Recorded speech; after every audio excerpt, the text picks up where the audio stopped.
Welcome back to Hardball. Drug addiction from substances like heroin, opiates, and prescription painkillers have grown into a national epidemic. It's no longer a crisis confined to the inner city, if you will. It has spread to the suburbs and is ravaging states like New Hampshire, a state in the 2016 spotlight. Well, today on Capitol Hill, a bipartisan group of senators urged action while testifying before the Senate Judiciary Committee. We also saw both Senate leaders to promise to move quickly. Last year in Kentucky, we lost more people to overdoses than we did in car wrecks. So we're trying to craft something that we think makes a difference, but work it through the regular order process and move to it soon. Do you think you can finish that by the end of the year? We certainly hope so. I personally think it would be a shame to wait till the end of the year. We should be moving on that now. It is a scourge, and the only way it can be resolved is with legislation. Well, I'm joined right now by Senator Shaheen. She's a Democrat from New Hampshire. She testified in today's hearing. She has also announced new legislation that would provide $600 million in emergency funding to combat drug addiction. She's joined me now along with Independent Senator Angus King of Maine, who's a co-sponsor of that legislation. Senator Shaheen, tell us this. What is it like in your state, in New Hampshire, which we're all going to be focused on and visiting in the weeks ahead? Well, it's a real epidemic, drug and opioid abuse, and I think it's gotten to the point where it's a pandemic. This is a real public health emergency, and we need to be responding as such. And it's encouraging. I think there's a lot of bipartisan support in the Senate and here in Congress to address this.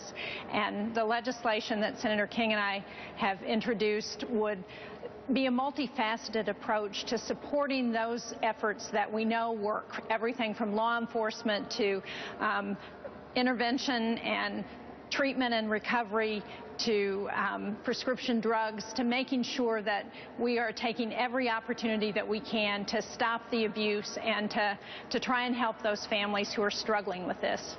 Senator King, what kind of people can live a life on heroin? You can't have a job, can you? Are they different age people? Are they sort of like not working? Who are the people who are on heroin? You have to shoot yourself up. It seems to me a complete commitment to this addiction.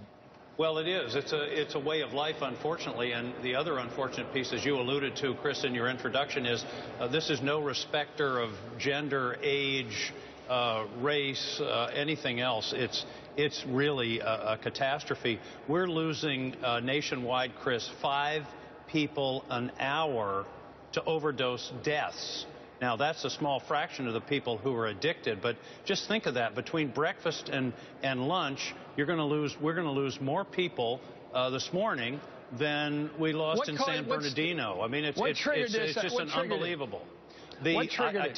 I'll tell you what triggered it, the enormous use and I think overuse and overprescription of prescription painkillers. The experts tell us that 4 out of 5 new heroin addicts started on prescription drugs. And that's where I think we need to direct a lot of attention. Senator Shaheen, a lot of people are going to be up there. Tell us how you're going to make this case. Are you going to be able to beat the drum with the candidates for president who are come to New Hampshire in the days ahead?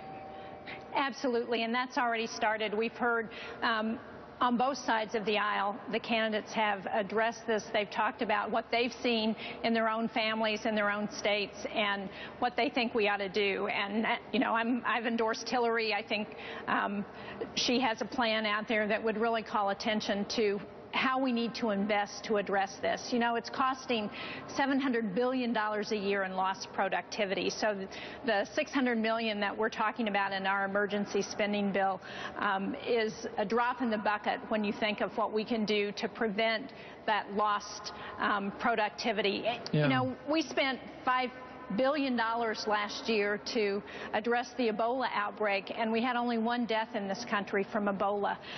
We're losing in New Hampshire a person a day from drug overdoses, 3 times as many last year as we lost in traffic accidents. Well, I hope the people suffering from this addiction right now take action right now, and family members to stop it now, because this is going to take at least a year to get something done here. Thank you so much, Senator Shaheen and Senator Angus King.